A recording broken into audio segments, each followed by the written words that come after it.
صفحہ 1324 سورہ الزخرف. اعوذ باللہ من الشیطان الرجیم. بسم اللہ الرحمن الرحیم. حامیم والكتاب المبين جعلناه قرآنا عربيا لعلكم تعقلون وإنه في الكتاب لدينا أفنضرب عنكم الذكر أن كنتم قوما مسرفين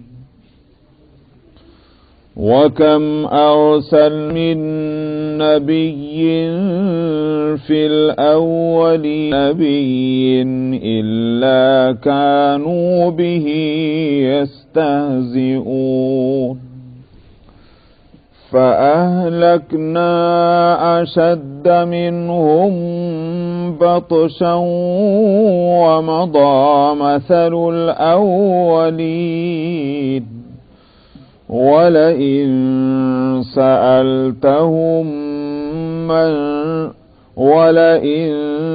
سألتهم من خلق السماوات والأرض ليقولن خلقهن العزيز العليم الذي جعل لكم الأرض مهدا وجعل لكم فيها سبلا لعلكم تهتدون والذي نزل من السماء ماء بقدر فأنشرنا به بلدة ميتا كذلك تخرجون والذي خلق الأزواج كلها وجعل لكم من الفلك والأنعام ما تركبون لتستووا على ظهوره ثم تذكروا نعمة ربكم إذا استويتم عليه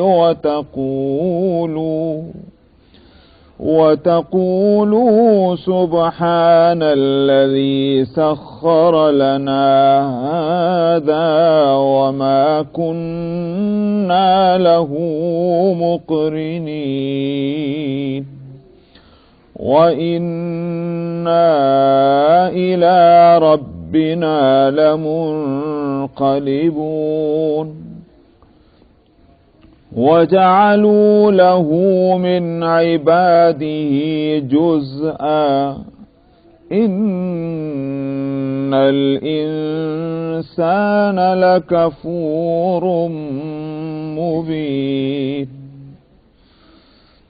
أم اتخذ مما يخلق بنات وأصفاكم بالبنين وإذا بشر أحدهم بما ضرب للرحمن مثلا ظل وجهه مسودا وهو كظيم أومن ينشأ في الحلية وهو في الخصام غير مبين وجعلوا الملائكة الذين هم عباد الرحمن إناثا أشهدوا خلقهم ستكتب شهادتهم ويسألون. صدق الله العظيم. آیت نمبر 17 میں بیما ضربہ کا ضاد کا نقطہ رہ گیا، مس پرنٹ ہو گیا، اس پہ نقطہ ضاد ہے، وہ سواد نہیں ہے۔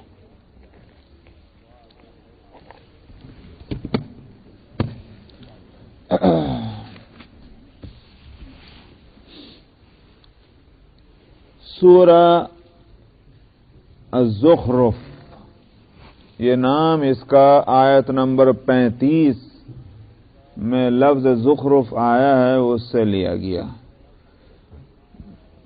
جس کے معنی ہیں سونے کی کوئی چیز، جیسے کپڑا ہے جس میں سونے کا کام کیا ہوا ہوتا ہے، ایسی چیز کو زخرف کہتے ہیں۔ تو آیت میں یہ لفظ آیا ہے، لہذا اس سورہ کا نام بھی یہی ہو گیا، زخرف۔ مکی ہے یہ سورہ، اور گزشتہ سورہ کے آخر میں اور شروع میں جو مضمون تھا وہ تھا قرآن کے کلام اللہ ہونے پر جو شک اور شبہ کا اظہار تھا، اس کا جواب دیا گیا تھا۔ اسی مضمون سے اس سورت کی بھی ابتدا ہے۔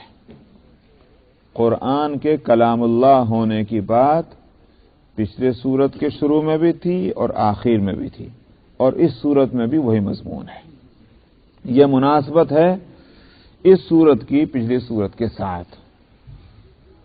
تو فرمایا کہ حامیم، حامیم مقطعات میں سے ہے، اللہ کو اس کے معنی معلوم ہے۔ والکتاب المبین، قسم ہے کتاب مبین کی۔ انا جعلناہ قرآنا عربیا لعلکم تعقلون، ہم نے اس کو عربی قرآن بنایا ہے تاکہ تم سمجھو۔ قسم کھائی جاتی ہے یقین دلانے کے لیے، تو یقین دلانے کے لیے یہاں بھی قسم ہے، مگر جس چیز کا یقین دلانا ہو اسی چیز کی قسم کھائی جائے، یہ ایک انوکھی بات ہے۔ یقین دلانا ہے قرآن کے کلام اللہ ہونے کا، اور قسم بھی کھائی جا رہی قرآن ہی کی۔ تو دراصل اس سے یہ نقطہ سمجھانا مقصود معلوم ہوتا ہے کہ قسم جس چیز کی کھائی جاتی ہے اس کے یقینی ہونے میں شبہ نہیں، اس واسطے کہ اگر اسی کے یقینی ہونے میں شبہ ہوتا تو پھر اس کی قسم کہاں سے کھاتے؟ سمجھ میں آیا نہیں ہے؟ کسی چیز کا یقین دلانے کے لیے آپ قسم کھا رہے ہیں، تو شک اور شبہ کس چیز میں ہے؟ جس چیز کے لیے قسم کھائی جا رہی، شک شبہ اس چیز میں نہیں جس کی قسم کھائی جا رہی۔ اسی واسطے قسم صرف اللہ کی کھانی چاہیے۔ مسئلہ شریعہ یہی۔ ایک تو یہ کہ جب قسم کھائی جاتی ہے تو اس کو گواہ بناتے ہیں۔ ہم قسم کھاتے ہیں اللہ کی، کیا مطلب؟ اللہ گواہ ہیں اس بات کے جو ہم کہہ رہے ہیں یا کر رہے ہیں، گواہ بنانا ہے۔ ظاہر ہے کہ اللہ سے بڑھ کر کہاں اور کون گواہ ہو سکتا ہے؟ جو عالم الغیب والشہادہ ہے، جس کا ماضی اور حال اور مستقبل جس کے علم کے سامنے یکساں ہے۔ ہمارا علم تو یہ ہے کہ ماضی کا علم اور مستقبل کا علم، اور ماضی کا علم اور مستقبل اور فیوچر کا علم میں ہمارے یہاں یکسانیت نہیں ہے۔ یکسانیت کا مطلب کیا؟ بالکل ایک سا علم۔ مثلا میں کہتا ہوں کہ خالد آ گیا، اب یہ بات جو ہے، یہ علم میرا جو ہے، یہ اس میں یقین ہے، تبھی تو میں کہہ رہا ہوں کہ آ گیا۔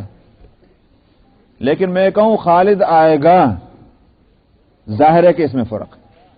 یہ جو میں کہہ رہا ہوں آئے گا، یہ ہو سکتا ہے کہ آئے، یہ بھی ہو سکتا ہے نہ آئے۔ میرا ایک آئیڈیا ہے کہ آئے گا، کوئی عذر پیش آ جائے، کوئی مصیبت کھڑی ہو جائے، اس نے آنا کے ارادہ ملتوی کر دے تو نہیں آئے گا۔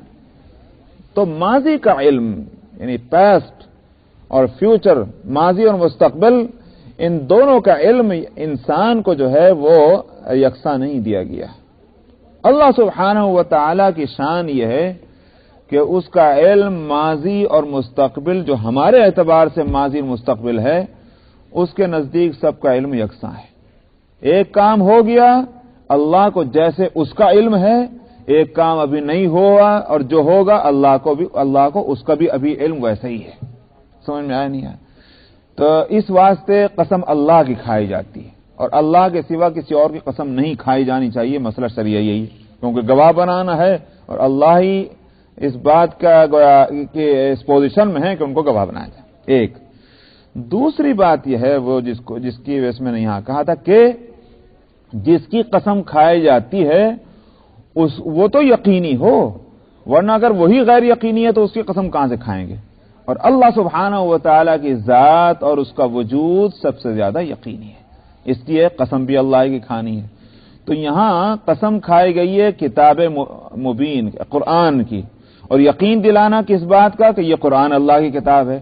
اس سے اشارہ اس طرف ہے کہ قرآن کا کلام اللہ ہونا اتنا یقینی ہے کہ اسی کی قسم کھائی جائے گی، اس نقطے کی طرف اشارہ ہے، اس لیے قسم کھائی والکتاب المبین۔ اور المبین اسی وجہ سے اس کی صفت بتلائی گئی۔ اس کتاب کے کلام اللہ ہونے کی بات جو ہے یہ تو ایسی ہے کہ اس میں کسی دوسری بات کی گنجائش ہی نہیں ہے، کھلی ہوئی بات ہے۔ کیسے کھلی ہوئی بات ہے؟ بھئی اس کے الفاظ دیکھو تو، اس کے معنی دیکھو تو، الفاظ اور معنی کے درمیان کا جو ربط اور تعلق ہے اس کو دیکھیے، تب ساری چیزیں کھلے طور پر بتلا رہی ہیں کہ یہ انسان کا کلام نہیں ہو سکتا۔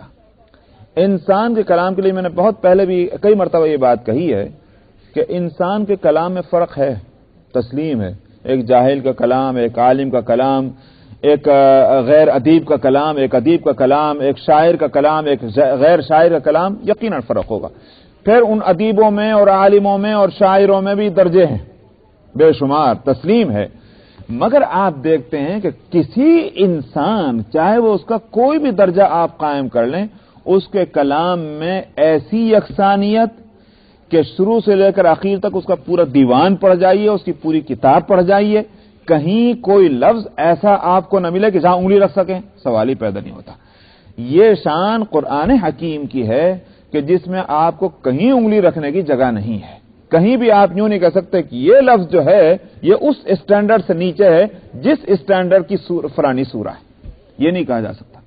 تو اس لیے الفاظ کو دیکھیے تو اور معنی کو دیکھیے تو یہ بات کھلے طور پر معلوم ہوتی ہے کہ یہ انسان کا کلام نہیں، اللہ کا کلام ہے، اس لیے المبین لایا گیا۔ فرمایا کہ قسم ہے کتاب مبین کی، ہم نے اس کو قرآن عربی بنایا ہے تاکہ تم سمجھو۔ یعنی یہ قرآن کے کلام اللہ ہونے کو ثابت کیا جا رہا ہے، اور بات کیا کہی جا رہی ہے اس کے لیے؟ ہم نے قرآن عربی بنایا۔ یہ کیا بات ہوئی؟ بتلانا یہ ہے کہ بھئی اگر غیر عربی زبان میں قرآن آتا اور وہ تمہارے سمجھ میں نہ آتا، اگر کسی سے پوچھ کے اس کا ترجمہ بھی معلوم کر لیتے تو بھی ظاہر ہے کہ اس کی وہ حقیقت تم پر نہ کھلتی کہ جس کی وجہ سے تم یہ ماننے پر مجبور ہوتے کہ یہ قرآن کسی انسان کا کلام نہیں۔ اس واسطے کہ جو زبان آپ کو نہیں آتی اس زبان کی اچھائی اور برائی کو آپ کیا سمجھیں گے؟ یہ تو عربی میں ہے، عربی میں ہے تو عربوں پر تو یہ حقیقت کھل جائے گی کہ یہ انسان کا کلام ہے کہ نہیں ہے، اس میں کیا خوبیاں ہیں، کیا اچھائیاں ہیں، کیا برائیاں ہیں۔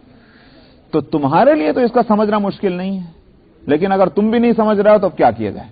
اس لیے یہاں قرآن کے کلام اللہ ہونے کے لیے قسم کھا کر جو وصف اس کا بتلایا گیا وہ یہ کہ قرآن عربی ہے جس کا عیب و نقص تم پر کھل سکتا ہے، لعلکم تعقلون، تاکہ تم سمجھ جاؤ۔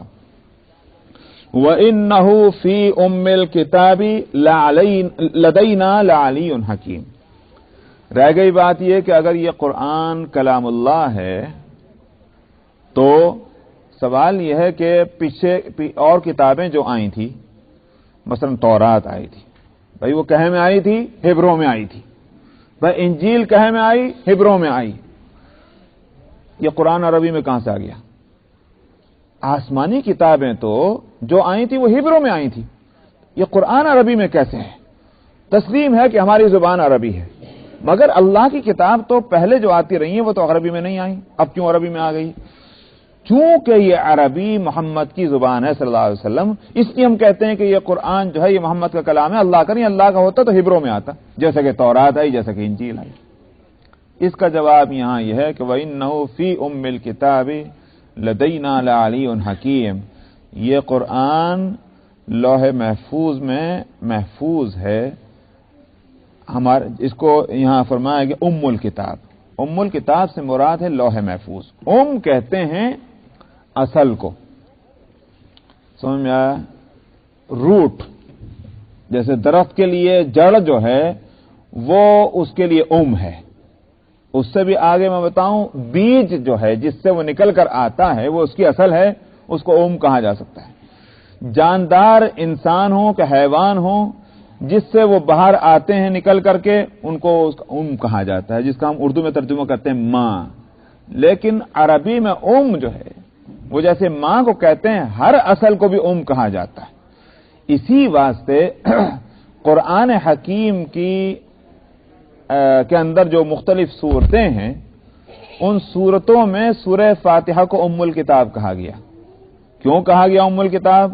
اس واسطے کہ جو مضامین پورے قرآن میں بکھرے ہوئے ہیں، ان مضامین کا خلاصہ سورہ فاتحہ کے اندر ہے.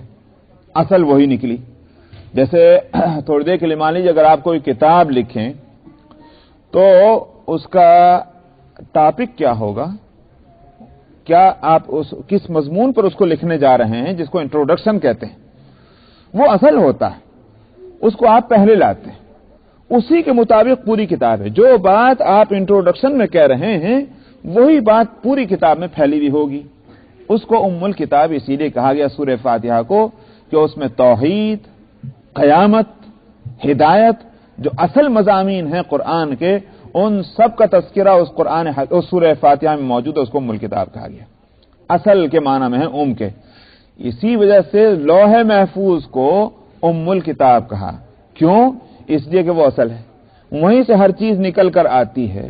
کیونکہ یہ جیسے آپ دیکھتے ہیں کہ بھئی ایک ریکارڈ روم ہوتا ہے، اس ریکارڈ میں ساری چیزیں رکھی ہوئی ہیں. اگر کسی چیز کے صحیح اور غلط ہونے کو آپ دیکھنا چاہتے ہیں تو کیا کیجئے؟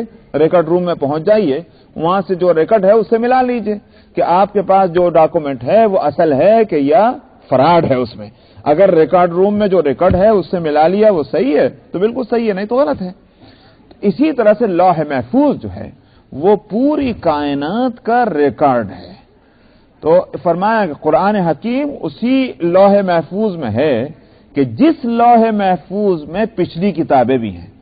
اب اگر پچھلی کتابیں ہبروں میں آئیں، ضرورت اس کی یہ تھی کہ ہبروں میں آئے، اس سے کتاب نہیں بدل گئی، کتاب کی زبان بدلی ہے. کتاب تو وہی ہے. قرآن حکیم جو ہے وہ بھی وہیں سے آئی، تورات بھی وہیں سے آئی، انجیل بھی وہیں سے آئی. تو معلوم ہوا کہ اصل جو ان سب کی ہے وہ ہے لوح محفوظ. اور لوح محفوظ میں اللہ سبحانہ و تعالی نے ہدایت کے لیے جن چیزوں کو مقرر فرمایا وہ اس کو وہاں لکھ دیا ہے، اس میں کوئی تبدیلی نہیں ہے. تو چاہے تو قرآن عربی ہو، یا تورات ہبروں کی ہو، یا انجیل ہبروں کی ہو، ہدایت کا مضمون سب میں یکساں ہے، اس میں کوئی فرق نہیں. ہدایت کا مضمون کیا ہے؟ اللہ ایک ہے، قیامت آنی ہے، اچھائی اور برائی کا فیصلہ اللہ سبحانہ و تعالیٰ کے ہاتھ میں ہے، جنت اور دوزخ برحق ہے، قیامت آئے گی تو اچھائی اور برائی کا فیصلہ ہوگا. یہ ساری ہدایت کے مضامین ہیں. یہ تورات میں بھی تھے، انجیل میں بھی تھے. کیوں؟ اس لیے کہ الکتاب میں وہی ہیں. اب قرآن میں بھی وہی مضمون آ رہا، تو زبان کے بدلنے سے کتاب نہیں بدلتی، دیکھنا یہ ہے کہ مضمون وہی ہے کہ نہیں ہے. تو مضمون وہی چلا آ رہا ہے. اس لیے یہاں فرمایا کہ وَإِنَّهُ فِي أُمِّ الْكِتَابِ، اور یہ قرآن الکتاب میں ہے جو ہمارے پاس ہے، اور یہ بلند درجہ ہے قرآن، اور حکمت والا ہے یہ قرآن. یعنی بلند درجہ ہے. بلند درجہ اس لیے کہا کہ بھئی ہمارے ہاں جب اس کا درجہ بلند ہے، تمہارے درجہ گھٹانے سے اس کا درجہ نہیں گھٹ جاتا، یہ اپنی ذات سے بلند درجہ ہے. اور حکیم، حکمت والے مضامین اس میں موجود ہیں. أَفَنَضْرِبُ عَنْكُمُ الذِّكْرَ صَفْحًا أَن كُنتُمْ قَوْمًا مُسْرِفِينَ. فرمایا کہ تمہاری مخالفتوں کی وجہ سے اور تمہارے نہ ماننے کی وجہ سے یہ تو نہیں ہو سکتا کہ ہم قرآن کو تمہاری طرف سے ہٹا لیں اور کہہ دیں کہ بھئی ٹھیک ہے، یہ نہیں مانتے تو ہمیں کیا پڑی، چلو چھوڑو قرآن کو واپس لے لو. فرمایا کہ یہ تو نہیں ہوگا. ہماری رحمت کا تقاضا یہ ہے کہ نہ ماننے والے اگر نہیں مان رہے ہیں ان کے ساتھ جو بھی معاملہ ہوگا، لیکن چند نہ ماننے والوں کی وجہ سے یا میجارٹی نہ ماننے والوں کی ہے، ان کی وجہ سے ہم ہدایت کی اس کوشش کو اور ہدایت کے اس پروگرام کو منسوخ تو نہیں کر سکتے. اس لیے کہ یہ ہماری رحمت کے خلاف ہے۔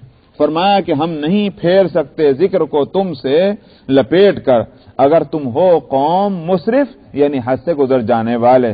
ہماری ہدایت کا سلسلہ جاری رہے گا۔ فرمایا وَكَمْ أَرْسَلْنَا مِن نَبِيٍّ فِي الْأَوَّلِينَ، ہم کتنے نبی آپ سے ہم بھیج چکے ہیں گزشتہ قوموں میں بھی، اور ہوتا یہ رہا ہے کہ وَمَا يَأْتِيهِم مِّن نَبِيٍّ إِلَّا كَانُوا بِهِ يَسْتَهْزِئُونَ، ان کے پاس جب بھی کوئی نبی آیا انہوں نے مذاق ہی اڑایا۔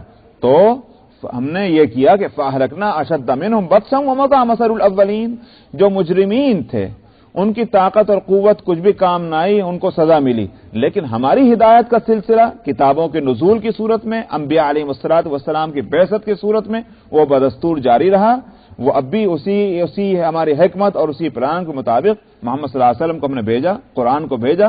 نہ ماننے والے اپنا نقصان کریں گے، لیکن یہ نہیں ہو سکتا کہ نہ ماننے والوں کی وجہ سے جن میں صلاحیت ہے ان کو بھی محروم کر دیا جائے سعادت سے۔ فَأَهْلَكْنَا أَشَدَّ مِنْهُمْ بَطْشًا، سو ہم نے ہلاک کیا جو زیادہ طاقتور تھے ان کے مقابلے میں، یعنی مشرکین کے مقابلے میں ان کو ہم نے ہلاک کر دیا۔ تو یہ تو ایک کس ہمارے ہاں جیسے اردو میں کہا کرتے ہیں کہ بھئی یہ کس کھیت کے مولی بتوے ہیں، لہذا ان کی کیا حیثیت ہے، ان سے زیادہ طاقت والوں کو ہم نے ہلاک کر دیا۔ وَمَضَىٰ مَثَلُ الْأَوَّلِينَ، اور اللہ کا یہ طریقہ گزشتہ قوموں میں، گزشتہ امتوں میں یہ جاری رہ چکا ہے۔ وَلَئِن سَأَلْتَهُم مَّنْ خَلَقَ السَّمَاوَاتِ وَالْأَرْضَ لَيَقُولُنَّ خَلَقَهُنَّ الْعَزِيزُ الْعَلِيمُ، یہاں سے توحید کا مضمون شروع ہوتا ہے۔ فرمایا کہ اگر آپ ان سے سوال کریں کس نے پیدا کیا آسمانوں کو اور زمین کو، تو یہ ضرور کہیں گے کہ پیدا کیا ان کو زبردست اور علم والی ذات نے۔ معلوم ہوا کہ جب تمہیں اس کا اقرار ہے کہ خالق آسمانوں اور زمین کا ایک ہے، تو تمہارے اقرار سے عقیدہ توحید ثابت ہوا، عقیدہ توحید ثابت ہوا تو یہ بھی ثابت ہو گیا کہ معبود بھی تنہا وہی ہے، کسی اور کی عبادت کا اس میں سوال پیدا نہیں ہوتا۔ یہاں ایک نقطہ میں بتاتا چلوں، بات چل رہی تھی قرآن کے کلام اللہ ہونے کی، یہاں سے بات شروع ہو گئی توحید کی۔ جیسے میں نے ابھی کہا کیا جوڑ ہے ان دونوں مضمون میں؟ ویسے قرآن حکیم میں یہ مضامین جو ہیں وہ ایک دوسرے کے ساتھ لگے بندھے چلتے ہیں۔ توحید کا عقیدہ، رسالت کا عقیدہ، قیامت کا عقیدہ، قرآن کے کلام اللہ ہونے کی بات لگی بندھی ہے، مگر ایک جوڑ سمجھ میں بھی آتا ہے، اور جوڑ یہ ہے کہ یہاں سے عقیدہ توحید کو ثابت کرنے کے لیے جو دلائل دیے گئے ہیں وہ دلائل اپنی جگہ خود انسان کے حق میں مادی زندگی میں ایک نعمت بھی ہے۔ مثلا آسمانوں کا ہونا، زمین کا ہونا، اور آگے آپ آیتوں کو پڑھتے چلے جائیں گے۔ اس سے بتلانا یہ ہے کہ تمہیں سب تسلیم ہے کہ یہ سارے کام جو تمہاری زندگی کے جن سے ضرورتیں جس سے وابستہ ہیں، یہ سارے کام اللہ نے کیے ہیں۔ ان سے کیا فائدہ ہے؟ تمہارا اپنا فائدہ، تمہاری اس دنیا کی زندگی کا مادی فائدہ، تمہارے جسم کا فائدہ، سمجھ میں آیا؟ کھانا نہ ہو تمہارے جسم کا نقصان ہے، کپڑے نہ ہو تمہارے جسم کا نقصان ہے، بارش نہ ہو، ہوائیں نہ ہو تمہارے جسم کا نقصان ہے۔ یہ سارے انتظامات اللہ سبحانہ و تعالی نے کیے، کیوں؟ تمہارے جسم کی آرام اور تمہارے جسم کی سہولت کے واسطے۔ مگر اسی کے ساتھ یہ بات بھی قابل غور ہے کہ جسم اصل نہیں ہے، اصل ہے روح۔ جسم تو ساری قیمت اس کی اس وقت تک ہے جب تک اس میں روح ہے۔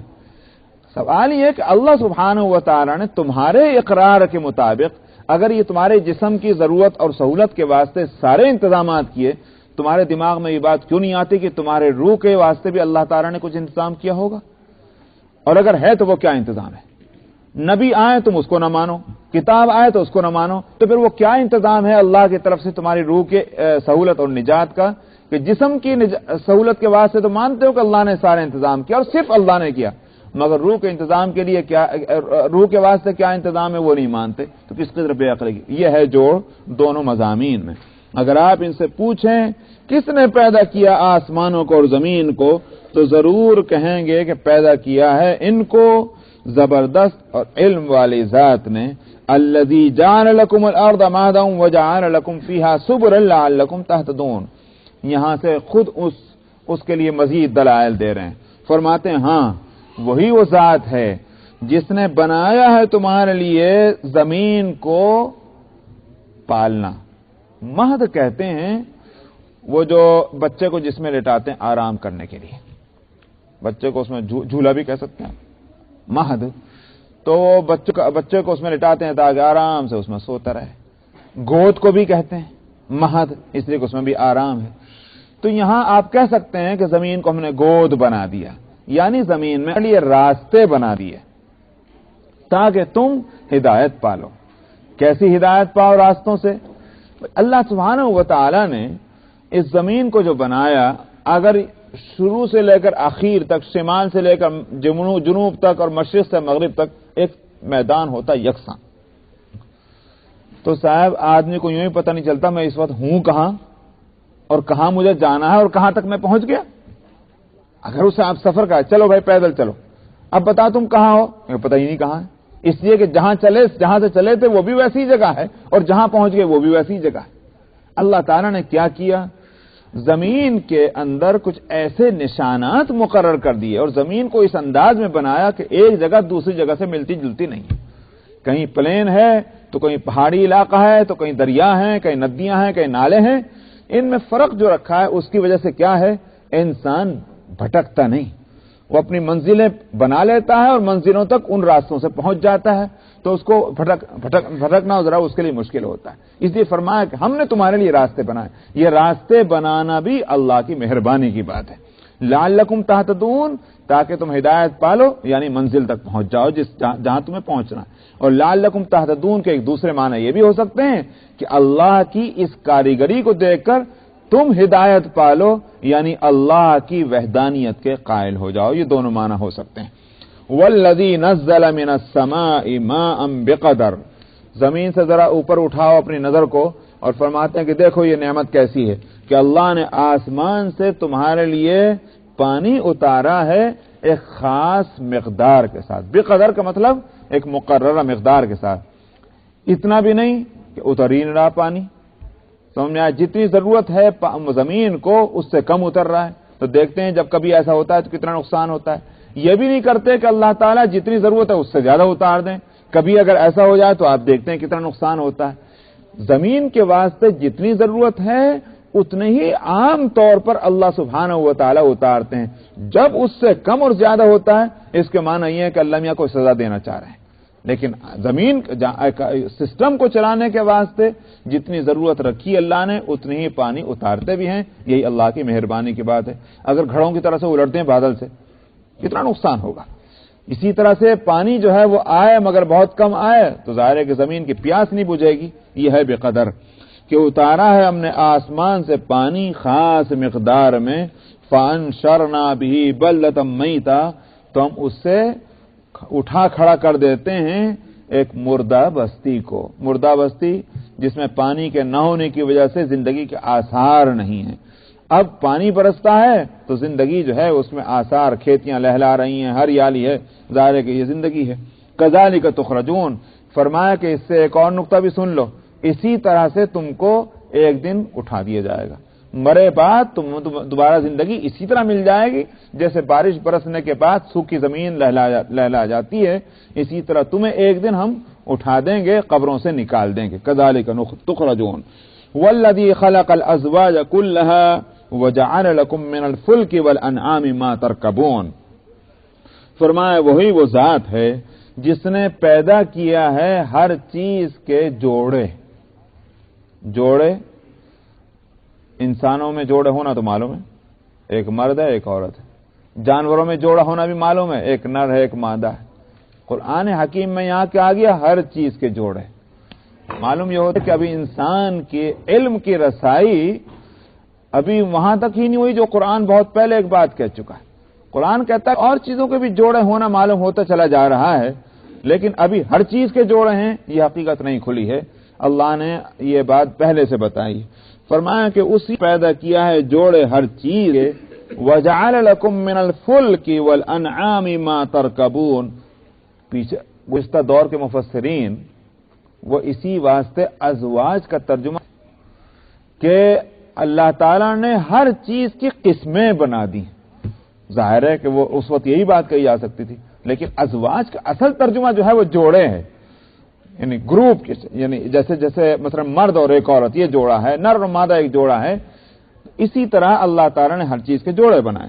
وَجَعَلَ لَكُم مِّنَ الْفُلْكِ وَالْأَنْعَامِ مَا تَرْكَبُونَ، اور بنایا ہے اس نے تمہارے واسطے کشتیاں یا بوٹ یا شپ جو بھی آپ کہیے، والانعام اور اسی طرح سے چوپائے جن پر تم سوار ہوتے ہو. ما ترکبون، ان میں سے وہ چیزیں بنائیں کہ جس پر تم سواری کرتے ہو. لتستووا علی ظہورہ، تاکہ تم ان کی کمر کے اوپر چڑھ بیٹھو. سمجھ میں آیا؟ کشتی پر بوٹ پر تم بیٹھ جاتے ہو چڑھ کر کے، اسی طرح جانوروں کی کمر پر چڑھ کے بیٹھ جاتے ہو. ثم تذکروا نعمت ربکم، پھر تم اپنے رب کی مہربانی کو یاد کرو. کیوں یاد کرو؟ صاحب ہم دیکھتے ہیں کہ جانوروں کی مثال لے لیجیے.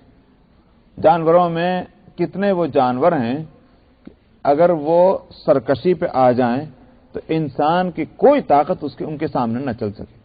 بھلا بتائیے، ایک بچہ جب چاہے کسی ہاتھی کی کمر پر چڑھ کے بیٹھ جائے اور ہاتھی کو اشارہ کرے اور چل پڑے. کیوں صاحب؟ ہاتھی اتنا کمزور ہے کہ بچہ اس پر قابو پائے ہوئے ہے؟ یہ تو نہیں ہے. بچہ تو بچہ، طاقتور سے طاقتور بھی اگر ہاتھی پہ چڑھ کے بیٹھے اور ہاتھی اپنی سونڈ ہلا کر اس کو لپیٹ میں لینا چاہے، کون اس کو پکڑ سکتا ہے؟ لیکن اونٹ ہو کہ ہاتھی ہو کہ گھوڑا ہو یا جو بھی جانور ہو، ایک انسان کا بچہ اس کو اپنا غلام بنائے ہوئے جدھر کو اشارہ کرتا ہے ادھر کو چلتا ہے اور خوش خوش چلتا ہے. اللہ کی نعمت ہے کہ اللہ تعالیٰ نے طاقتور سے طاقتور، جاندار اور بے جان چیزوں کو انسان کے قبضے میں کر دیا ہے. یہ ظاہر ہے کہ اللہ کی نعمت ہے. تمہیں اللہ کی نعمت کو یاد کرنا چاہیے. ثم تذکروا نعمت ربکم اذا استویتم علیہ، جب کہ خاص طور پر اس وقت جب تم ان کے اوپر سوار ہو جاتے ہو.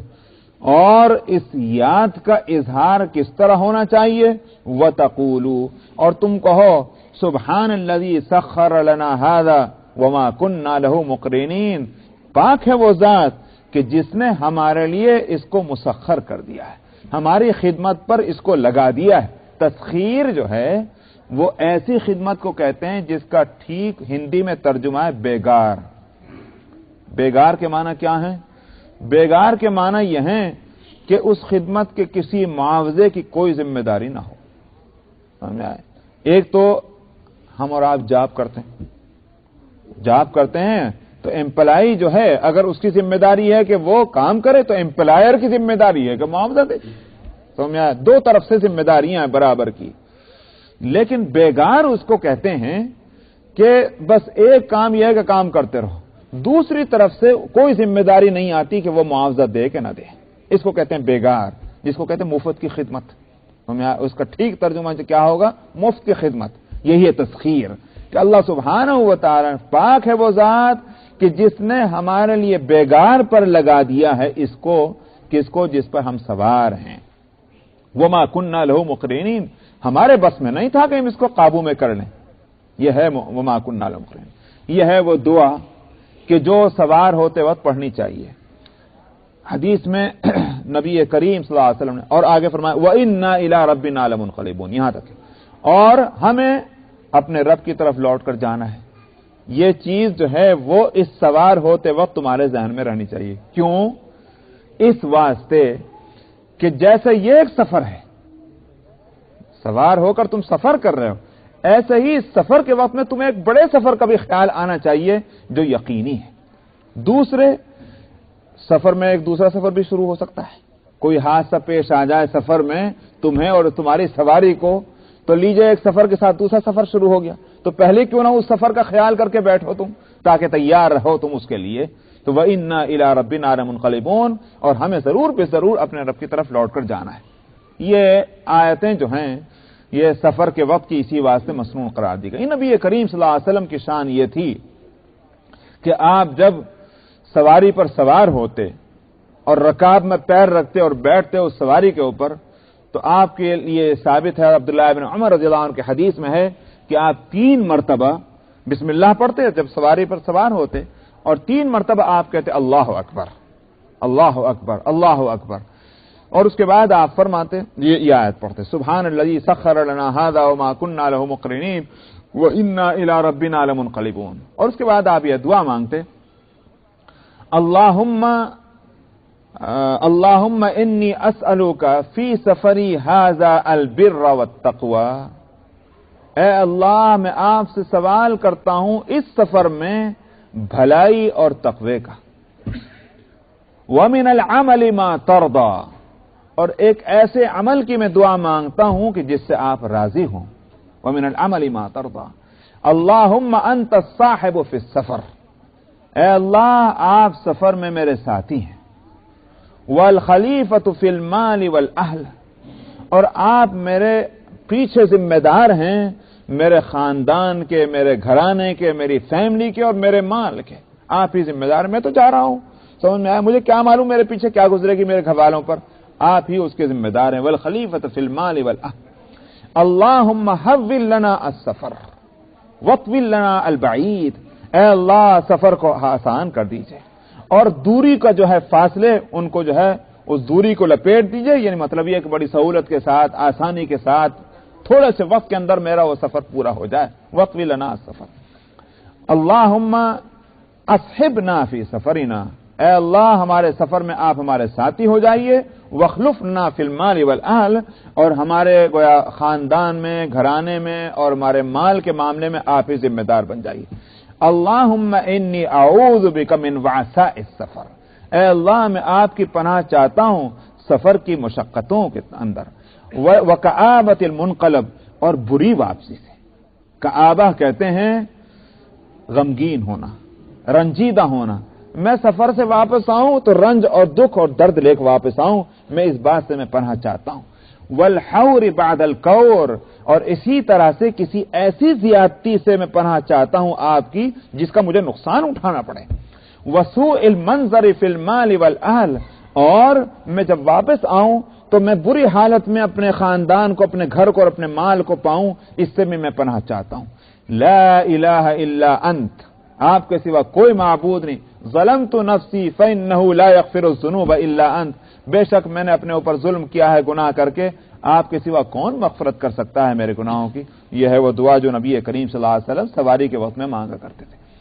اس سے اس کا فائدہ کیا؟ اس کا فائدہ ایک طرف تو یہ کہ اللہ کو یاد کیا، اور یاد کرنا اللہ کا سب سے بڑی عبادت ہے بلا شبہ۔ دوسری بات کیا ہے؟ دوسری بات یہ ہے کہ اس دعا کے ساتھ انسان کے سفر کا مقصد کیا ہے وہ بھی پھر صاف ہو جائے گا۔ سمجھ میں آیا کیا مطلب؟ جب آپ یہ دعائیں مانگ کر سفر پہ جا رہے ہیں، گناہ کا سفر کریں گے پھر آپ؟ سمجھ میں آیا؟ ظلم زیادتی کا سفر کریں گے آپ؟ کسی کا حق چھیننے کے لیے آپ سفر کریں گے؟ یہ نہیں ہو سکتا۔ جو یہ ساری دعائیں مانگ کر اور اللہ کی طرف اپنے ذہن کو متوجہ کر کے اور اپنی موت کا یقین کر کے، اور جو سواری اس کے پاس ہے اس سواری کو اللہ کی نعمت قرار دے کر جو شخص سفر پہ جا رہا ہے وہ گناہ کا سفر نہیں کرے گا۔ سمجھ میں آیا؟ وہ نہ کسی کا حق چھینے گا، نہ کسی پر ظلم کرے گا، نہ کسی کی جانوں سے کھیلے گا، نہ رشوت لے گا، نہ فحش اور بے حیائیوں میں مبتلا ہوگا۔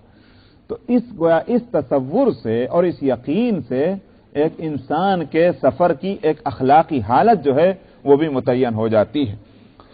بس اس لیے کہ وقت بھی ہو گیا۔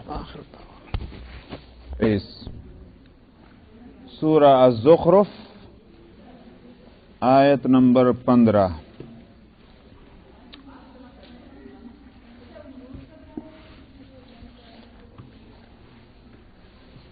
اعوذ باللہ من الشیطان الرجیم، بسم اللہ الرحمن الرحیم، وَجَعَلُوا لَهُ مِنْ عِبَادِهِ جُزْءًا إِنَّ الْإِنسَانَ لَكَفُورٌ مُبِينٌ أَمِ اتَّخَذَ مِمَّا يَخْلُقُ بَنَاتٍ وَأَصْفَاكُمْ بِالْبَنِينَ وَإِذَا بُشِّرَ أَحَدُهُم بِمَا ضَرَبَ لِلرَّحْمَنِ مَثَلًا ظَلَّ وَجْهُهُ مُسْوَدًّا وَهُوَ كَظِيمٌ أَوَمَن يُنَشَّأُ فِي الْحِلْيَةِ وَهُوَ فِي الْخِصَامِ غَيْرُ مُبِينٍ وَجَعَلُوا الْمَلَائِكَةَ الَّذِينَ هُمْ عِبَادُ الرَّحْمَنِ إِنَاثًا أَشَهِدُوا خَلْقَهُمْ سَتُكْتَبُ شَهَادَتُهُمْ وَيُسْأَلُونَ وَقَالُوا لَوْ شَاءَ الرَّحْمَنُ مَا عَبَدْنَاهُمْ مَا لَهُم بِذَلِكَ مِنْ عِلْمٍ إِنْ هُمْ إِلَّا يَخْرُصُونَ أَمْ آتَيْنَاهُمْ كِتَابًا مِّن قَبْلِهِ فَهُمْ بِهِ مُسْتَمْسِكُونَ بَلْ قَالُوا إِنَّا وَجَدْنَا آبَاءَنَا عَلَى أُمَّةٍ وَإِنَّا عَلَى آثَارِهِم مُهْتَدُونَ وَكَذَلِكَ مَا أَرْسَلْنَا مِن قَبْلِكَ فِي قَرْيَةٍ مِّن نَّذِيرٍ إِلَّا قَالَ مُتْرَفُوهَا إِنَّا وَجَدْنَا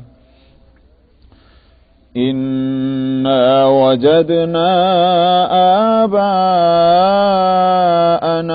عَلَى أُمَّةٍ وَإِنَّا عَلَى آثَارِهِم مُقْتَدُونَ